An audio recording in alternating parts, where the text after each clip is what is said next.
that registration of the partnership firm is not compulsory. It is an optional thing that the firm may be registered or it may not be registered. But non-registration, rest, see, what are the implications of non-registration of the firm? The implications are that the non-registration of the firm restricts the partners of the firm from taking any legal action. Okay, I'll explain. Often there is no written partnership deed. In that case, when the firms are not registered, in that case, what happens? In that case, uh, there is no any kind of written kind of agreement or partnership deed. And if there is one, if it is there, then it may be silent on a particular point. So in that case, the relevant sections of the Partnership Act will apply. Okay, so but see, as I told you that non-registration will restrict the partner or the firm from taking any legal action. In case that any conflict is arising from any outsider uh, or within the firm or outside the firm. In that case, the partners or the firm cannot take any legal action against that particular person. So this is the greatest disadvantage of non-registration of the partnership firm. So that is why it is always advisable in the interest of the business as well as in the interest of the partnership firm that when uh, when two or more persons are starting their partnership firm business, it must be registered. Okay, so and there are certain things like that has to be incorporated under the partnership deed. What are they? That no, number one is that no partner has the right to salary. So in the absence of any agreement among the partners, and to the contrary, number one is that no partner has the right to salary. No partner would be eligible, or rather, no partner would be able to withdraw the salary from the partnership business. Number two is that no interest is to be allowed on capital. See, partners need to contribute capital to start the partnership business. So, in that event, they would not be allowed to get the interest on capital also. The third thing is that in case the partners are making any drawings from the business, drawing means what? Withdrawal of money. Okay, so if in case they withdraw the money for their personal uses, okay, so on that personal uses money the interest cannot be charged. So this is the disadvantage.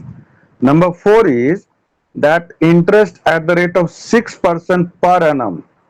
पर annum मतलब होता है per year, हर एक साल, is to be allowed to partners loan or to the firm, and profits and losses are to be shared equally. Okay, so now let us begin from this right of a minor.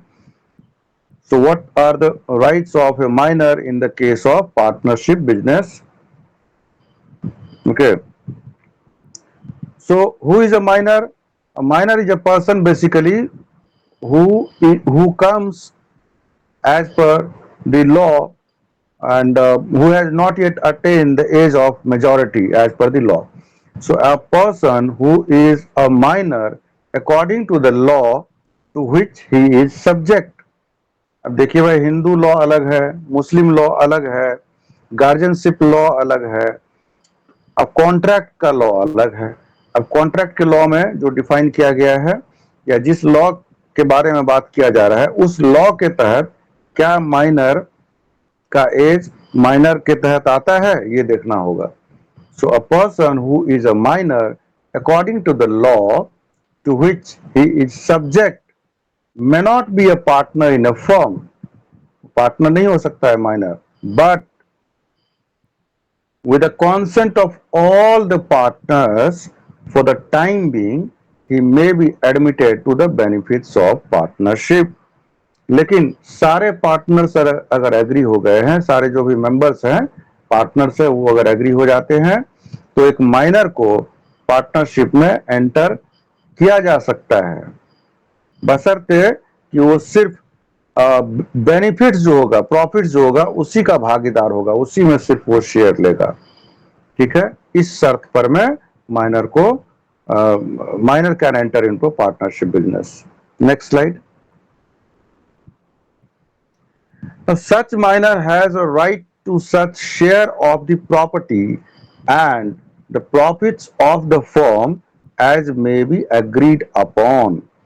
अब उस minor को कितना profit मिलेगा, ये profit के बारे में, या right to such share of the property and of the profits of the firm as may be agreed upon, ये सारे पार्टनर्स डिसाइड करेंगे और उस पर में सहमति देंगे कि कितना प्रॉफिट माइनर को दिया जा सकता है, क्योंकि being a minor he can not operate the business, he can not take active part in the business. ठीक है, तो कितना प्रॉफिट देना है ये भी एक डिसीजन का बात होगा, एंड उस पर सभी का सहमति होना चाहिए।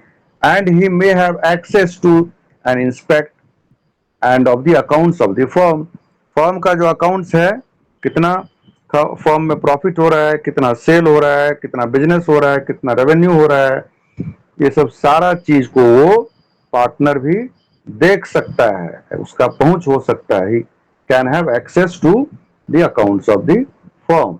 Next slide.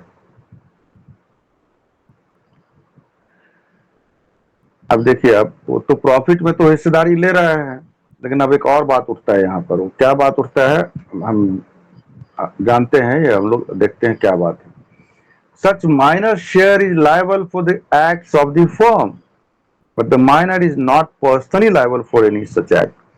अब माइनर जो पार्टनरशिप में एंटर किया है, उसका जो प्रॉपर्टी है, उसका जो हिस्सेदारी है, उसका जो कंट्रीब्यूशन है, वो एसेट या प्रॉपर्टी, फर्म अगर कुछ लॉस करता है तो उस फर्म के लॉस को रिकवर करने के लिए वो जो एसेट्स है उस पार्टनर का, माइनर का, उसको यूज किया जा सकता है।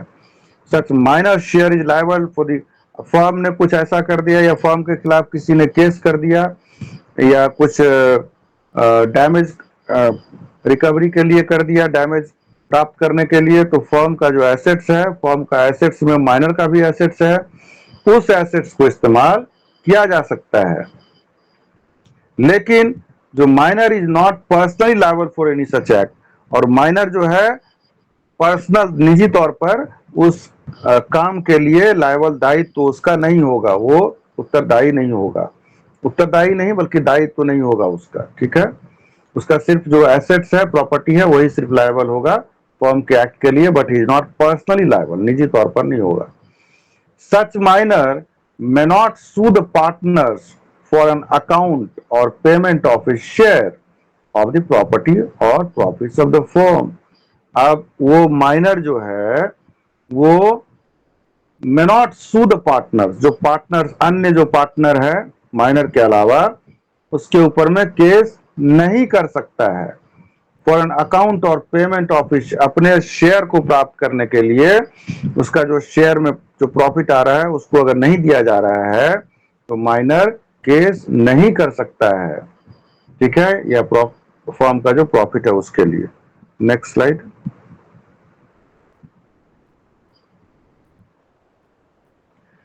Eight any time within 6 months of his attaining majority or of obtaining knowledge that he had been admitted to the benefits of partnership, whichever date is later। देखिए, किसी भी समय जब मैंने 6 महीना, जब वो मेजर बन जाता है, मान लीजिए 17 साल 6 महीना का है, और 6 महीने के बाद वो क्या हो जाएगा, 18 साल का हो जाएगा, तो 18 साल का हो गया यानी मेजर हो गया। तो मेजर होने के बाद at any time within 6 months, उसके बाद 6 महीने के बाद, ऑफ हिज अटेनिंग मेजोरिटी और ऑफ हिज ऑब्टेनिंग नॉलेज, या उसके द्वारा ये ज्ञान प्राप्त किया गया that he had been admitted to the benefits of partnership, या उसके द्वारा ये ज्ञान प्राप्त किया गया कि वो बेनिफिट के लिए पार्टनरशिप में एडमिट किया गया है। Whichever date is later, जो भी डेट बाद में आता है, बाद में आता है मतलब एक वो डेट जब वो मेजर हो गया और उसके 6 महीने के अंदर, एक वो डेट या एक और डेट जब उसके नॉलेज में आता है कि उसको पार्टनरशिप में प्रॉफिट के लिए एडमिट किया गया है। इसमें से जो भी डेट बाद में आता है, such person may give public notice that he has elected to become or not to become a partner in the firm। अब उसका काम है कि पब्लिक को एक नोटिस देना, सूचना देना कि भाई हम मेजर हो गए हैं और हम इस और मैं इस पार्टनरशिप फर्म का भागीदार रहना चाहता हूं या नहीं रहना चाहता हूं, इसके रिगार्ड में उसको एक पब्लिक में नोटिस देना होगा। इलेक्टेड टू बिकम और not to become a partner, कि बनना चाहते, रहना चाहते हैं या नहीं रहना चाहते, ये देना होगा पब्लिक को notice. And such notice shall determine his position as regards the firm. अब वो नोटिस जो है, अगर वो बनना चाहता है तो पार्टनर उसको मान लिया जाएगा, लोग भी उसको मानेंगे। नहीं बनना चाहता है, कंटिन्यू करना चाहता है एज ए पार्टनर, तो ये भी मान लिया जाएगा that he has ceased to exist as a partner. So this notice shall determine his position as regards the firm। Form में उसका क्या पोजीशन है वो नोटिस से ही मालूम चलेगा। ठीक है, provided that if he fails to give such notice he shall become a partner in the form on the expiry of the said 6 month. लेकिन अगर वो नोटिस देने में फेल हो जाता है पब्लिक को, उसने नोटिस दिया ही नहीं है, तो ही शैल बिकम अ पार्टनर, तो उसको पार्टनर मान लिया जाएगा कि फर्म का वो भी पार्टनर है और वो भी लायबल होगा, पर्सनली नहीं लेकिन उसका एसेट्स जो है वो सब कुछ लायबल होगा। Okay, on the expiry of the said 6 month, 6 महीना का जो है पीरियड वो खत्म होने पर ये मान लिया जाएगा कि वो भी पार्टनर है, और जैसे अन्य पार्टनर फर्म के बिजनेस के लिए लायबल है, उसी तरह से वो माइनर भी लायबल हो जाएगा। Next slide.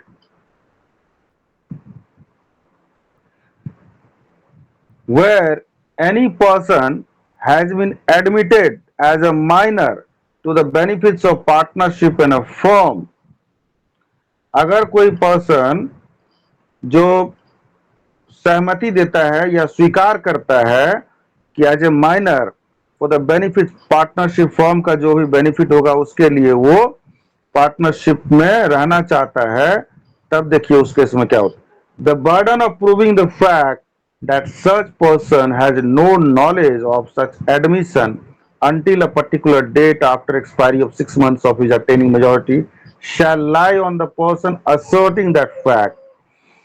जो भी पर्सन पार्टनरशिप में स्वीकृति देता है अपना अपने आप को रहने के लिए, बेनिफिट्स ऑफ पार्टनरशिप फर्म के लिए, सो ये बर्डन ऑफ प्रूफ किस पे होगा, उस पर्सन के ऊपर होगा फैक्ट प्रूफ करने का, that the person had no knowledge of such admission, कि उसका एडमिशन उसमें है पार्टनरशिप में और उसको नॉलेज नहीं है। अनटिल अ पर्टिकुलर डेट, वो पर्टिकुलर एक डेट है जो कि वो 6 मंथ्स वाला डेट जो है ना, वही उसी डेट के बारे में कहा जा रहा है।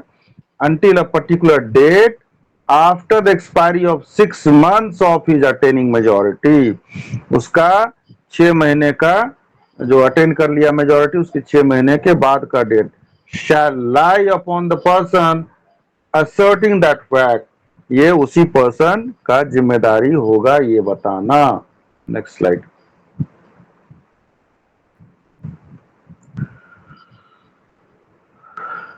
Where such a person becomes a partner, अब वो पर्सन जो है पार्टनर बन जाता है तब क्या है। His rights and liabilities as a minor continue up to the date on which he becomes a partner।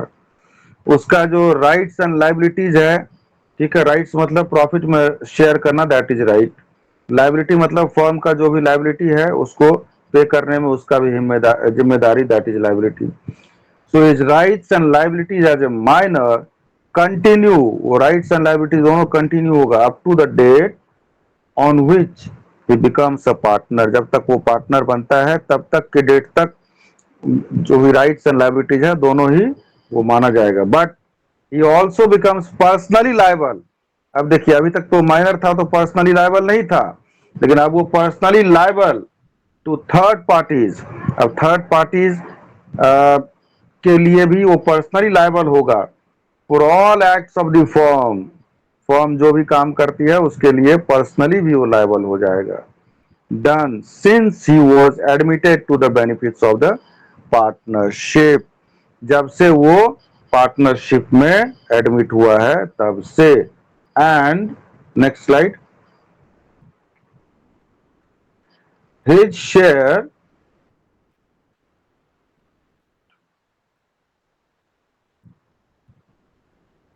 Just a minute,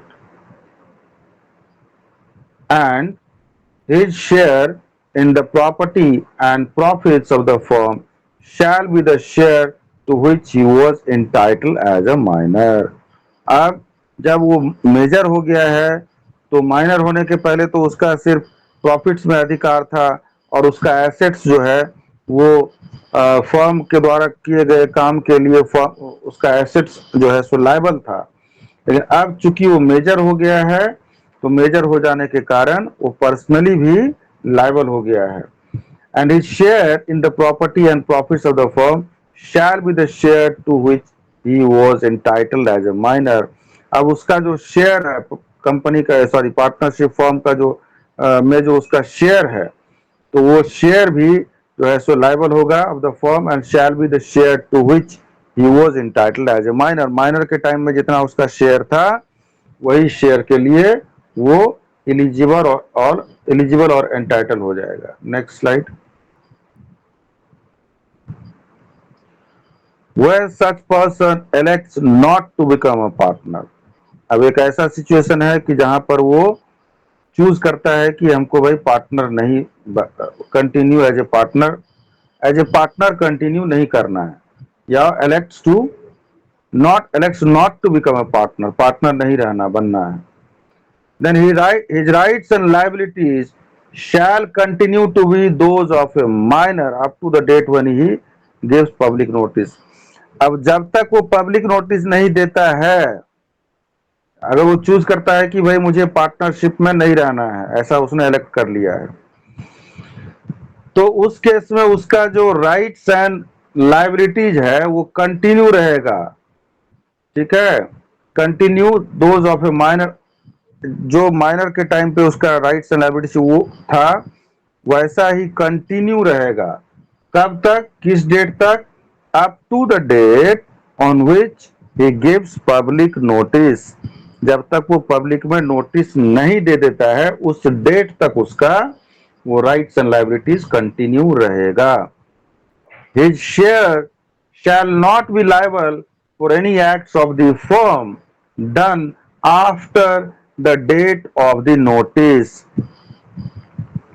चूंकि उस माइनर ने एलेक्ट किया है कि that I do not want to continue as a partner of the firm, और उसने एक notice भी दे दिया है, और नोटिस नहीं दिया था उस टाइम तक तो उसका सारा कुछ लायबल था, लेकिन जब नोटिस भी दे दिया है तो his share shall not be liable for any acts of the firm done after the date of notice। अब उस नोटिस देने के बाद के डेट से जो भी acts done by the firm in that deeds or in that act, his share or his assets or his rights and liability will not continue as it was when he was minor, and he shall be entitled to sue the partners for his share of the property and profits। अब वो क्या कर सकता है, जो अन्य जो partners हैं दूसरे, उसके ऊपर में केस कर सकता है। किस चीज के लिए? अपना प्रॉपर्टी के लिए और अपना प्रॉफिट के लिए भी केस कर सकता है। Next slide. Next slide. अब देखिए भाई, डिसोल्यूशन ऑफ ए फर्म। जैसे पार्टनरशिप को बनाने के लिए उसको पार्टनरशिप बिजनेस स्टार्ट करने का भी नियम है कुछ, इतना आदमी होना चाहिए, कौन पार्टनरशिप में एंटर कर सकता है, कितने लोग होना चाहिए, क्या नेचर ऑफ बिजनेस होना चाहिए, रजिस्ट्रेशन होना चाहिए। उसी तरह से पार्टनरशिप डिसोल्यूशन मतलब खत्म करना, पार्टनरशिप बिजनेस को अगर खत्म करना है तो that is called dissolution. So dissolution of a firm, तो फर्म को डिसॉल्व करने के लिए भी कुछ रूल्स हैं। क्या रूल्स हैं?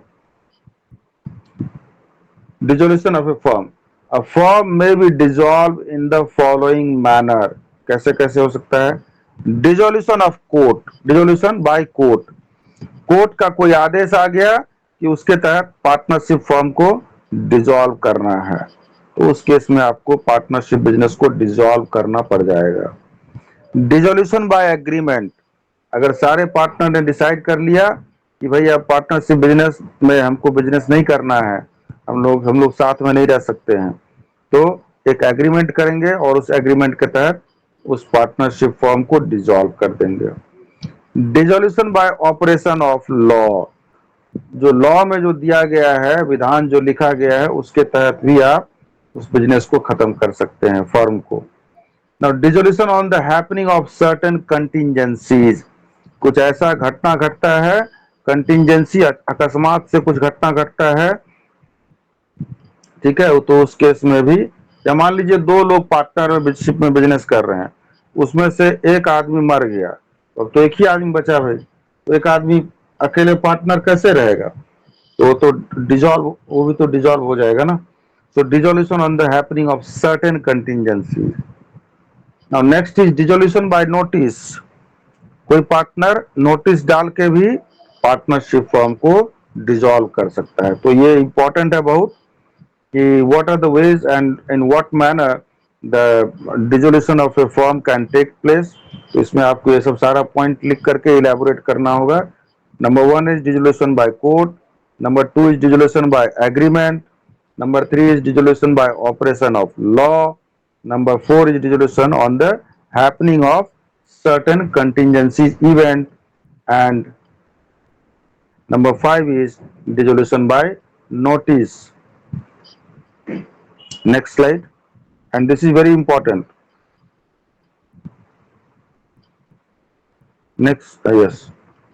Now let us see how dissolution of a firm by court happens. So dissolution by court, the firm may dissolve, the court may dissolve a firm at the suit of any partners on any of the following grounds, namely insanity of a partner। Court dissolve कर सकता है किस case में? कोई partner ने case कर दिया है, क्या केस कर दिया है? ये सब ग्राउंड पे केस कर दिया है। इंसैनिटी ऑफ ए पार्टनर, कि कोई एक पर्टिकुलर पार्टनर है जो पागल हो गया है, मान लीजिए। So there that a partner has become of unsound mind, कोई एक पार्टनर है, 4 पार्टनर या 5 पार्टनर में से एक पार्टनर है जो कि पागल हो गया है। So the insanity of a partner does not ipso facto dissolve the firm, and the next friend or continuing partners has to file suit for dissolution। तो अगर पागल हो गया, तो कोई पार्टनर, एक पार्टनर अगर पागल हो गया फर्म में, तो पार्टनरशिप फर्म अपने आप खुद ब खुद डिसॉल्व नहीं हो जाता है, उसके लिए आपको कोर्ट में केस करना पड़ता है, और केस करके आप जो है dissolve the court can dissolve the firm, and the next friend or continuing partner has to file suit for dissolution, suit for the dissolution। Next slide।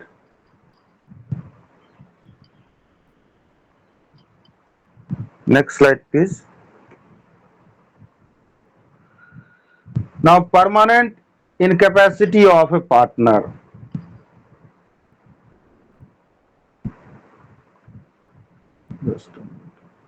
Permanent incapacity, कोई भी देखिए, जैसे कि कैपेसिटी ऑफ पार्टनर है, तो capacity to contract है, उसी तरह से इनकेपेसिटी है, जो कैपेसिटी में नहीं आता है वो क्या हो गया? Incapacity. So permanent incapacity of a partner, that a partner has become permanently incapable of performing his duties as a partner। कोई एक ऐसा पार्टनर है जो टेम्पोररी नहीं बल्कि परमानेंटली वो डिसेबल हो गया है या कुछ ऐसा हो गया है इनकैपेबल हो गया ऑफ परफॉर्मिंग हिज ड्यूटीज, उस केस में भी डिजॉल्व हो सकता है। So conduct affecting prejudicially the business, that a partner is guilty of conduct, कोई एक ऐसा पार्टनर है जो मिसकंडक्ट करता है या और गिल्टी ऑफ कंडक्ट है, which is likely to affect prejudicially the carrying on the business of the firm, और ऐसा मिसकंडक्ट किया है उसने जिस सही कंडक्ट नहीं किया है जो कि बिजनेस को कैरी करने के लिए बाधा बन सकता है या अफेक्ट कर सकता है, उस केस में भी कोर्ट के द्वारा डिजॉल्व किया जा सकता है। Next slide. Breach of partnership agreement. अब पार्टनरशिप जब फॉर्म हुआ था तो पार्टनर्स के बीच में एक एग्रीमेंट हुआ था। So breach of partnership agreement, that a partner willfully or persistently commits breach of agreement relating to the management of the affairs of the firm or conduct of its business। सो कोई एक partner है जो कि जानबूझकर और लगातार वो कर रहा है, क्या कर रहा है, एग्रीमेंट का शर्त को तोड़ रहा है। जो कंपनी का जो बिजनेस को जो मैनेज करना है उसका जो भी एग्रीमेंट में टर्म्स एंड कंडीशंस है उसको तोड़ते हुए वो बिजनेस कर रहा है। Relating to the management of affairs of the firm और the conduct of its business और अदरवाइज कंडक्ट्स और himself in matters relating to the business, और इस तरह से वो काम कर रहा है या इस तरह से पेश आ रहा है जो फर्म के लिए अवरोधक है, सही नहीं है। That it is not reasonably practical practical for the other partners to carry on the business with him. वो ऐसा सिचुएशन खड़ा कर दे रहा है कोई पार्टनर जिससे कि दूसरे जो पार्टनर्स है ना उसको वहां पर उसके साथ में बिजनेस करने में कठिनाई हो रही है, दिक्कत हो रही है, और वो लगातार नियम तोड़ते हुए काम कर रहा है। ठीक है, तो उससे क्या होगा, ब्रीच ऑफ पार्टनरशिप एग्रीमेंट। तो इस केस में भी कोर्ट के द्वारा पार्टनरशिप फर्म को डिसॉल्व किया जा सकता है। Next slide.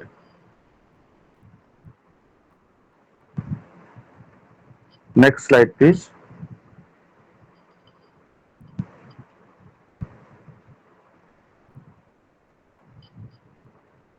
Please move to the next slide.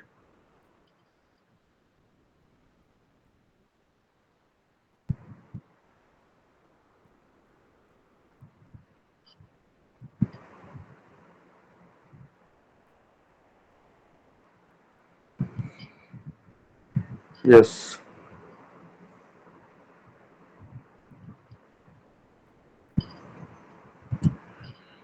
transfer of interest of a partner, that a partner has in any way transferred the whole of his interest in the firm to a third party।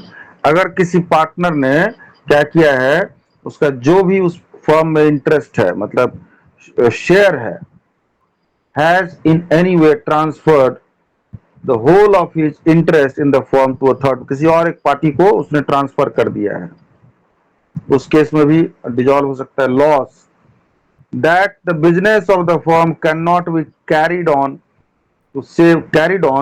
save at loss। Business में कुछ इतना बड़ा loss हो गया है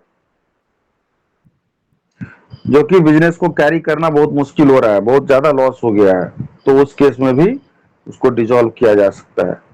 just and equitable on any other ground that renders it just and equitable that the firm should be dissolved, या और भी कोई ग्राउंड है जिस वजह से, जिस कारण से फर्म के बिजनेस को चलाना मुश्किल हो रहा है, तो जस्ट एंड इक्विटेबल, तो उस ग्राउंड पर में भी पार्टनरशिप फर्म को डिसॉल्व किया जा सकता है।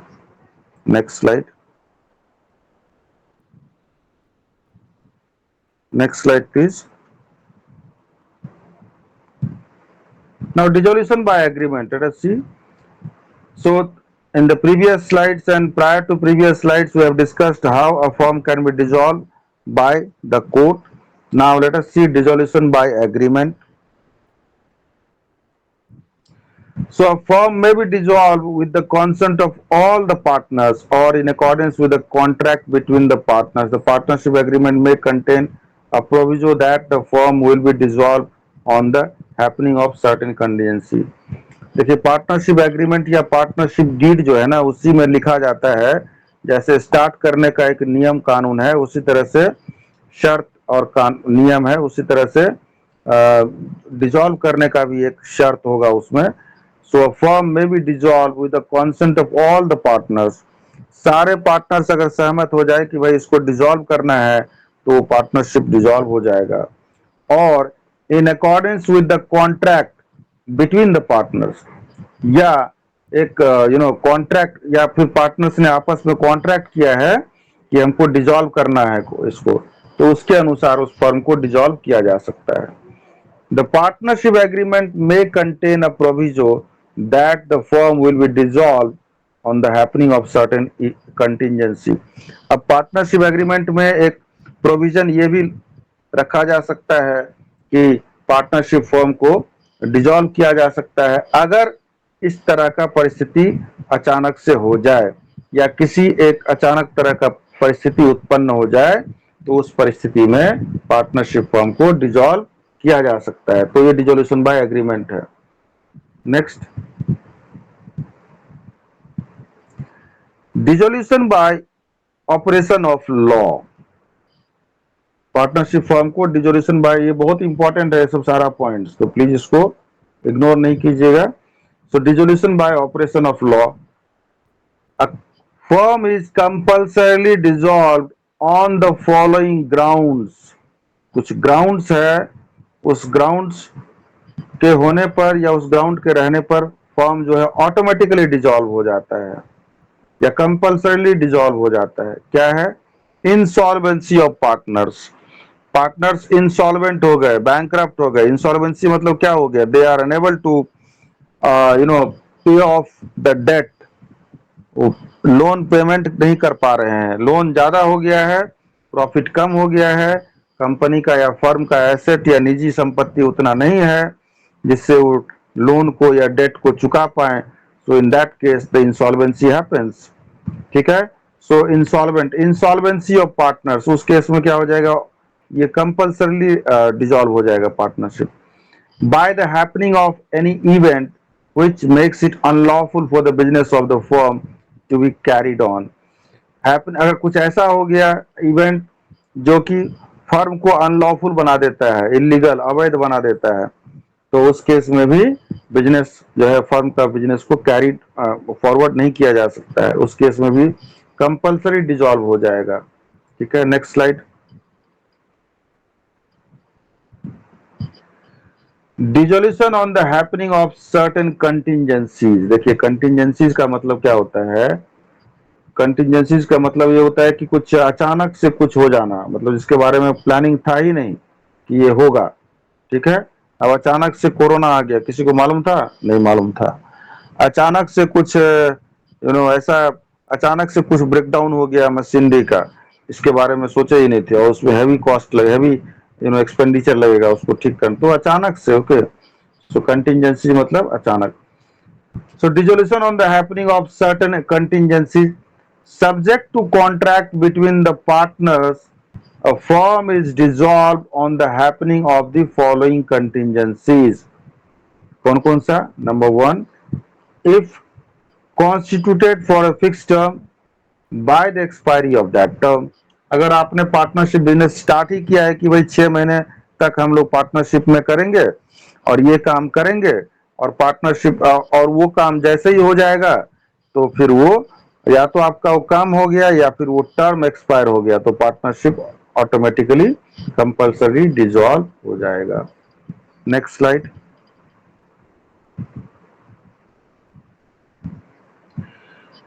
If constituted to carry out one or more adventures or undertakings by its completion। if constituted to carry out, अगर इस तरह से कुछ पार्टनरशिप फर्म को इस तरह से बनाया गया या ऐसे किया गया, टू कैरी आउट वन और मोर एडवेंचर्स और एक या दो, ये एक तरह का या दो तरह का कुछ एडवेंचरस बिजनेस करने के लिए या अंडरटेकिंग लेने के लिए। और जब वो खत्म हो जाता है, मान लीजिए ए और बी एक पार्टनरशिप फर्म बनाए, क्या बनाए हैं, पार्टनरशिप फर्म बनाए हैं एक बिल्डिंग बनाने के लिए सपोज, ठीक है। अब वो एक पर्टिकुलर बिल्डिंग बनाए, अब वो बिल्डिंग जैसे ही बन जाएगा वो खत्म हो जाएगा, वो पार्टनरशिप अब तो खत्म हो गया ना, क्योंकि वो पार्टनरशिप फर्म ही किया बनाए, फर्म ही बनाया गया था एक बिल्डिंग को कंप्लीट होने तक बनाने के लिए। Similarly let us say X and Y they have entered into a contract, entered into a partnership business to make a small road, okay, road of 1 kilometer, a small road, very small. So that partnership business will come to an end after the completion of that 1 kilometer road.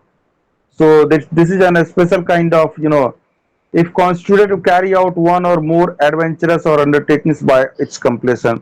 तो एक छोटा सा काम के लिए partnership में enter हुए थे और वो काम जैसे ही खत्म हुआ, बस वो खत्म, पार्टनरशिप बिजनेस भी खत्म। By the death of A partner, जैसे मैंने बताया ए और बी दो पार्टनर है और पार्टनरशिप के लिए कम से कम दो या उससे अधिक लोग चाहिए तभी पार्टनरशिप बिजनेस होगा। तो उसमें से मान लीजिए ए और बी दो लोग हैं, दो पार्टनर है, पार्टनरशिप फर्म है, उसमें से ए और बी में से किसी एक का मृत्यु हो गया, one of them has died. So by the death of A partner, तो अब एक मर गया तो एक ही आदमी बचा भाई, तो वो पार्टनर कैसे रहा, वो तो खत्म हो गया, वो पार्टनरशिप डिसॉल्व हो गया। On insolvency of A partner, तीसरा अलग अलग कंडीशन है एक, कि अगर एक कोई पार्टनर ही इंसॉल्वेंट हो गया, बैंकरप्ट हो गया, एक तो केस था कि पार्टनरशिप फर्म इंसॉल्वेंट हो गया, उस केस में भी होता है। अब एक अलग केस है कि पार्टनर जो है, फर्म का जो पार्टनर है वो निजी तौर पर इंसॉल्वेंट हो गया, ऑन इंसॉल्वेंसी ऑफ पार्टनर, तो उस केस में भी पार्टनरशिप फर्म डिसॉल्व हो जाएगा, ठीक है। Next slide. Now dissolution by notice, notice देकर के आप पार्टनरशिप फर्म को डिसॉल्व कर सकते हैं, कैसे? If the partnership is at will, the same may be dissolved by service of a notice by one partner to dissolve the firm. अगर मान लीजिए पार्टनरशिप क्या है, एट विल है, इच्छा पर है, इच्छा पर है भाई कि हम जब तक मन रहेगा तब तक हम पार्टनरशिप बिजनेस में रहेंगे, नहीं रहेगा मन नहीं रहेंगे, मन मर्जी टाइप का बिजनेस, ठीक है। तो if the partnership is at will, the same may be dissolved by service of a notice. Will पर है तो एक नोटिस दे देगा कि अब हमको पार्टनरशिप में नहीं रहना है, बाय वन पार्टनर, एक पार्टनर के द्वारा दे दिया गया, टू डिसॉल्व द फर्म, और फर्म को क्या करो भाई, डिसॉल्व करो, हटाओ, पार्टनरशिप फर्म का बिजनेस हटाओ। Next slide.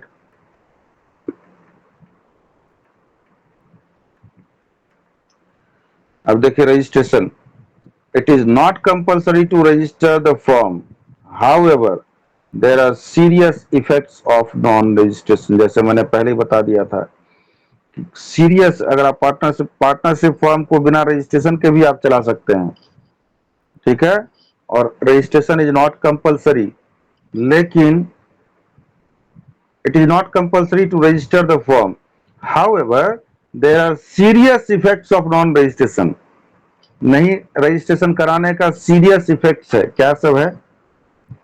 Next slide.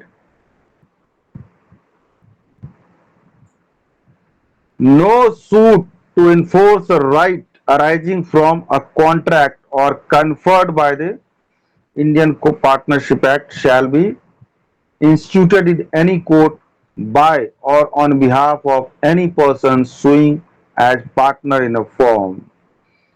किसी तरह का कोई भी प्रकार का केस जो दूसरे के ऊपर आपका दावेदारी निकलता है, आप एज ए पार्टनर और एज ए फर्म जो है किसी दूसरे व्यक्ति के ऊपर में केस कर ही नहीं सकते हैं, भले आपका पैसा निकलता हो किसी के ऊपर, आप केस नहीं कर सकते हैं, रजिस्ट्रेशन नहीं करवाए हैं तो। So no suit to enforce a right, आपका राइट है जबकि, अराइजिंग फ्रॉम अ कॉन्ट्रैक्ट और conferred by the Indian Partnership Act shall be instituted in any court, किसी भी कोर्ट में नहीं कर सकते हैं, किसी भी कोर्ट में केस शुरू कर ही नहीं सकते हैं। बाय और on behalf of any person, माने उस पर्सन के द्वारा या उस पर्सन के बदले में, ठीक है। Suing as partner, as a partner आप कर ही नहीं सकते हैं in a firm, against the firm और एनी पर्सन, किसी भी दूसरे फर्म के खिलाफ केस नहीं कर सकते हैं, किसी भी दूसरे व्यक्ति के खिलाफ एज ए पार्टनर केस नहीं कर सकते हैं। Alleged to be or to have a partner in the firm unless the firm is registered and the person suing is or has been shown on the register of firms as a partner in the firm। जब तक कि वो आदमी का नाम partner में नहीं हो और वो पार्टनर जो है सो रजिस्ट्रार, जो जहां पे पार्टनरशिप का रजिस्ट्री होता है, तो रजिस्टर ऑफ फॉर्म्स में उस पार्टनर का नाम वहां पर दर्ज अगर नहीं है तो एज ए पार्टनर वो केस कर ही नहीं सकता है किसी के खिलाफ। तो ये सबसे बड़ा डिमेरिट्स है नहीं रजिस्ट्रेशन कराने का। Next slide. Similarly, no suit to enforce a right rising from a contract shall be instituted in any court by or on behalf of a firm against any third party unless the firm is registered। उसी तरह से no suit to enforce a right, देखिए आपका अगर firm का अगर कुछ right हो, बन भी रहा है ना, किसी से कॉन्ट्रैक्ट किया था आपने और उसमें कॉन्ट्रैक्ट में मान लीजिए कि आपने किसी को माल डिलीवर किया, कुछ किया, सामान दिया और उसका पैसा नहीं दिया, या कुछ भी कॉन्ट्रैक्ट किया था काम करने के लिए आपने कर दिया लेकिन उसका पैसा ड्यू है। No suit to enforce a right, किसी तरह का कोई case enforce a right rising from a contract, उस कॉन्ट्रैक्ट के तहत जो राइट आपका आ रहा है, शैल बी इंस्टीट्यूटेड, उसको केस को कर ही नहीं सकता है इन एनी कोर्ट, किसी भी कोर्ट में, बाय और on behalf of a firm, माने फर्म के द्वारा या फर्म के बिहाफ में केस कर ही नहीं सकते हैं, अगेंस्ट एनी थर्ड पार्टी, किसी भी थर्ड पार्टी के खिलाफ, unless the firm is registered, जब तक आपका फर्म रजिस्टर्ड नहीं है। तो देख लीजिए फर्म का रजिस्ट्रेशन कराना कितना जरूरी है। Next slide. Procedure for registration. The registration of a firm may be effected at any time by sending by post or delivering to the registrar of firms of the area in which any place of business of the firm is situated or proposed to be situated। So कैसे registration हो सकता है? ये registration आप may be affected eight any time, कभी भी कर सकते हैं registration, by sending by post, post के द्वारा एक लेटर भेजा जाएगा या लेटर डिलीवर हो जाएगा, किसको? रजिस्ट्रार ऑफ फर्म्स को। आपके एरिया का, जैसे जमशेदपुर का, झारखंड में जमशेदपुर का जो जहां पर रजिस्ट्रार ऑफ फर्म्स है, तो वहां पर ये लेटर भेजना होगा। In which any place of business of the firm is situated, आपका प्लेस ऑफ बिजनेस जहां पे सिचुएट कर रहा है वहां का रजिस्ट्रार ऑफ फर्म्स को, और जहां पे उसको बिजनेस को स्थापित करना, propose to be situated. A statement in the prescribe form, उसका फॉर्म आता है, फॉर्म भर के, and accompanied by the prescribe fee, और जो उसका जो फीस है, फीस दीजिएगा, साथ में फॉर्म भरिएगा और उसमें ये सब चीज लिखना होगा। क्या सब चीज लिखना होगा? Next slide. द फर्म का नेम, फर्म नेम, फर्म का क्या नाम होगा वो लिखना होगा। द प्लेस और principal place of business of the firm, firm का बिजनेस कहां पर होगा, किस जगह पर होगा, और मेन मुख्यालय जो है आपका बिजनेस का मेन मुख्य कार्यालय कहां पर होगा या ऑफिस कहां पर होगा, वो आपको देना होगा। The names of any other places where the firm carries on business, किसी और जगह पर भी कोई ब्रांच है या कुछ और उसका ऑफिस है या कुछ और ऑपरेशन है, उसका डिटेल्स भी उसमें दिया जाएगा उस फॉर्मेट में, फी के साथ। The date when each partner join the firm, प्रत्येक पार्टनर ने किस डेट को उस फर्म को ज्वाइन किया, उसका डेट ऑफ ज्वाइनिंग भी उसमें मेंशन करना होगा। Next slide.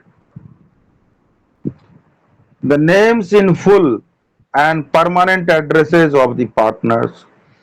अब हर एक पार्टनर्स का पूरा नाम, ठीक है, वो देना होगा, आधा नाम नहीं, एब्रिविएशन नहीं, पूरा नाम देना होगा, शॉर्ट फॉर्म नहीं। एंड हर एक पार्टनर का जो परमानेंट एड्रेस है वो भी उसमें लिखना होगा। And the duration of the firm, इस फर्म को आप कितने दिनों के लिए बनाना चाहते हैं, कितने दिनों तक इस फर्म के रूप में बिजनेस करना चाहते हैं, वो भी आपको लिख करके उसमें देना होगा। Next slide. The statement shall be signed by all the partners or by their agents. तो वो जो स्टेटमेंट जो भी आपने दिया है, सभी का नाम, पूरा नाम, एड्रेस, ये सब जो दिया है, उसमें के नीचे में हर एक पार्टनर्स का नाम और साइन होगा। या तो पार्टनर करेगा साइन या उसका एजेंट करेगा। पार्टनर्स और by their agents specially authorise in this behalf. कौन एजेंट? जो इस काम को करने के लिए स्पेशली ऑथराइज किए गए हैं। So each person signing the statement shall also verify in the manner prescribed. अब हर एक व्यक्ति जो उस पर साइन करेगा और स्टेटमेंट देगा, वो जो है सो वेरीफाई करेगा, उस सारे चीज को वेरीफाई करते हुए कि सारा उपरोक्त बातें सत्य लिखी गई हैं और मैंने होशो आवाज में साइन किया, इस तरह से लिख के देगा।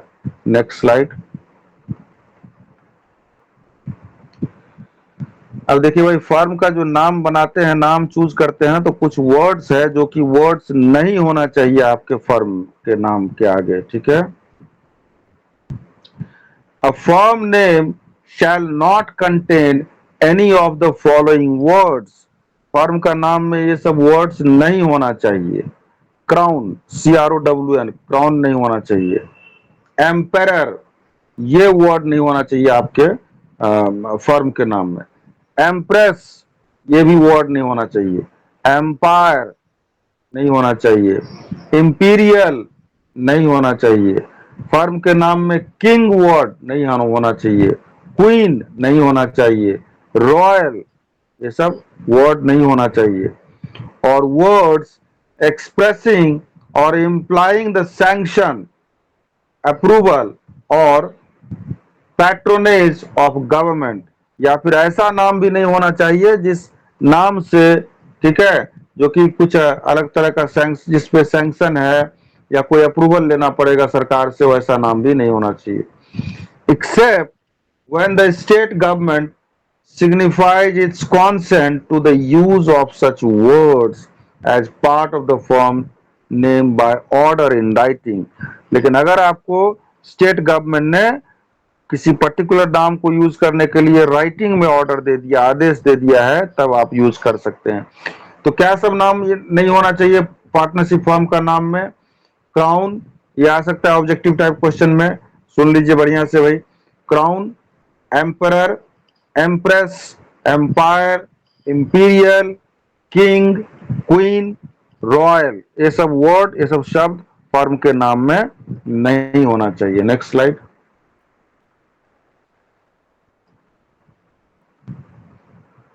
Please move to the next slide.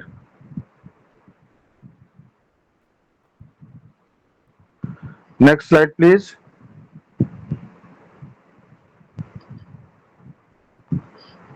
All the states have framed rules prescribing the forms, fee for registration and verification of the statement.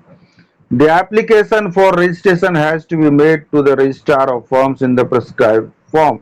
प्रत्येक स्टेट का एक अलग फॉर्मेट है, फॉर्म्स है, फी अलग अलग है रजिस्ट्रेशन करने का, एंड वेरिफिकेशन करने का भी अलग वो है, फॉर्मेट्स है। So all the states have framed rules, prescribed the forms, fee for registration and verification of the statement. The application for registration has to be made to the registrar of firms in the prescribed form. Prescribed एक उसका pro forma आता है, उस format में आपको भर के जमा करना होगा। Next slide.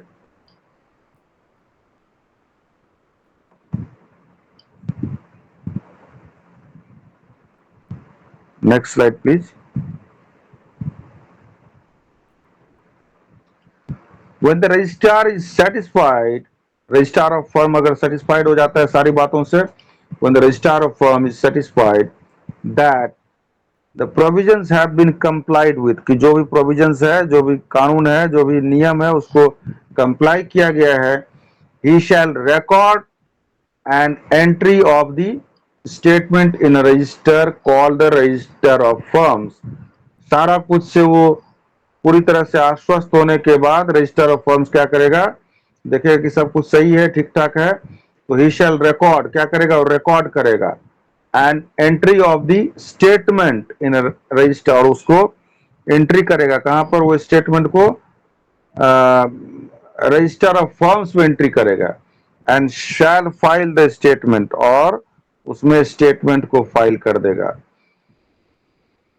So the registrar is the competent authority, and if he acts bona fide and follows the procedure, his satisfaction cannot be challenged. और रजिस्ट्रार क्या है, एक बोनाफाइड अथॉरिटी है, मतलब ऐसा अथॉरिटी है कि अगर उसने सैंक्शन कर दिया, अप्रूवल दे दिया, तो आपका काम बन गया, आपका रजिस्टर हो गया फॉर्म. इस तरह से रजिस्ट्रेशन होता है. Next slide.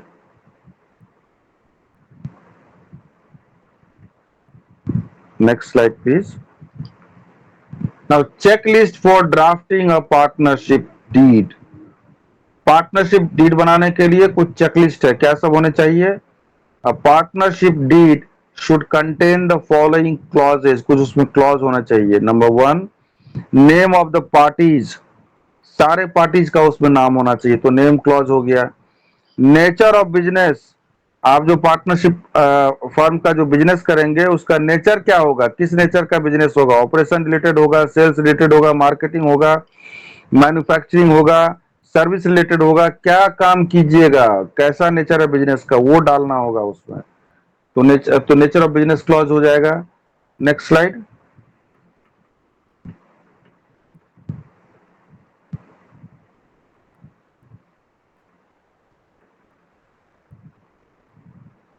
Next slide please. Yes.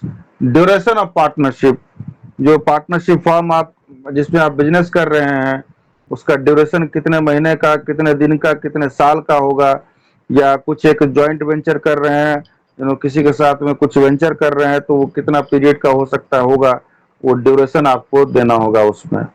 Name of the firm, जैसे ए बी और सी और डी चार आदमी मिलकर के फर्म बनाया है, तो messrs A B C D company ऐसे करके बना सकते हैं, ठीक है, या एक्स वाई जेड करके बना रहे हैं, तो X messrs X Y Z and company messrs लगता है. तो duration of the firm partnership कितना है, कितना दिन, कितना साल के लिए या कितना दिन के लिए है. कंपनी का जो फर्म का जो नाम है वो नाम क्या होगा, वो नाम देना होगा. कैपिटल कितना सारे पार्टनर कंट्रीब्यूट कर रहे हैं, partner A, partner B, partner C and partner D, कितना कितना रुपया उसमें कैपिटल कंट्रीब्यूट कर रहे हैं पार्टनरशिप बिजनेस में, वो देना होगा. Share of partners in profits and losses, हर एक पार्टनर का प्रॉफिट में कितना कितना परसेंट वो प्रॉफिट लेगा, कितना क्या रहेगा रेशियो, रेशियो एंड प्रोपोर्शन क्या रहेगा प्रॉफिट शेयरिंग का. एंड लॉसेस, जो लॉस होगा उसको भी शेयर करने का क्या हिसाब किताब रहेगा, वो रहेगा. बैंकिंग अकाउंट फॉर्म, आपको किसी पर्टिकुलर बैंक में जाकर के जिसमें आप खुलवाना चाहते हैं अकाउंट, वहां जाकर के आपको उस फर्म के नाम पर में एक अकाउंट खुलवाना होगा. That is mainly the opened as a current account. Business firms or business organizations, what do? They open normally a current account. So banking and account firm का नाम में एक अकाउंट खोलना होगा. देन आपको बुक्स ऑफ अकाउंट मेंटेन करना होगा, books of account में रजिस्टर मेंटेन करना होगा, profit and loss account, balance sheet, ठीक है, cash book, bank book, journal, voucher, ये सब आपको बना करके एक बुक्स रखना होगा कि कुछ अगर इंस्पेक्शन आया तो आपको आप उसको दिखा सकते हैं, ठीक है. Next slide.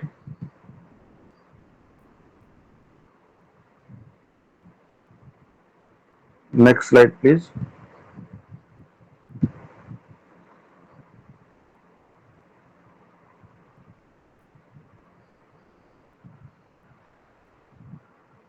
यस. देन आपको उसमें यस, पावर्स ऑफ पार्टनर्स, वो डिफाइन करना होगा कि हर एक पार्टनर्स का क्या पावर क्या है उसका, कितना एक्सटेंड तक बिजनेस करेगा, क्या बिजनेस करेगा, क्या पावर है, वो डिफाइन करना होगा आपको। Retirement and expulsion of partners, कि पार्टनर का रिटायरमेंट कैसे होगा, कोई अगर रिटायरमेंट लेना चाहे या नहीं लेना चाहे तो उसका क्या रूल है। एक्सपल्सन ऑफ पार्टनर्स, को अगर निकाला जाता है उस बिजनेस से, पार्टनरशिप फॉर्म के बिजनेस से, तो उसको निकाला कैसे जाएगा, उस निकालने का क्या रूल है, वो देखना, वो उसमें लिखना होगा। नाउ डेथ ऑफ पार्टनर, अगर मान लीजिए कि कोई पार्टनर डेथ हो जाता है, मर जाता है, तो उस केस में फिर आपका नियम कानून क्या रहेगा, ये आपको उसमें लिखना होगा। फिर डिसोल्यूशन ऑफ फर्म, की पार्टनरशिप बना तो लिए लेकिन फर्म को फिर जो मान लीजिए कि डिसॉल्व करना है, बंद करना है, या बिजनेस ऑपरेशन को बंद करना है, तो कैसे उसका क्या रूल रहेगा, वो भी आपको उसमें लिखना होगा। सब सारा चीज लिखित होना चाहिए। देन आता है सेटलमेंट ऑफ डिस्प्यूट्स, आपका कुछ मान लीजिए पार्टनर्स के बीच में अगर किसी तरह का झगड़ा होता है या कोई कॉन्फ्लिक्ट होता है या डिस्प्यूट होता है, तो उसका जुरिस्डिक्शन क्या रहेगा, क्षेत्राधिकार क्या रहेगा, कहाँ पर उस डिस्प्यूट को और किस प्रकार से उसको सेटलमेंट किया जाएगा, ये सब सारा चीज रहता है। And with this, with the end of this slide, your partnership act 1932 is complete, and your unit 3 is complete. Thank you.